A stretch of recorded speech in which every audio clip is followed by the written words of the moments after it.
Yeah,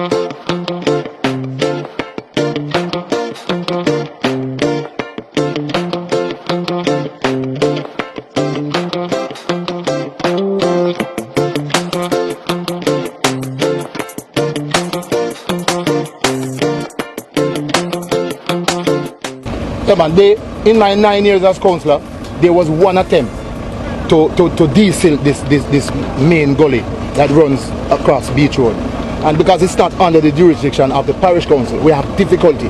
We made several appeals to NAA and to no avail.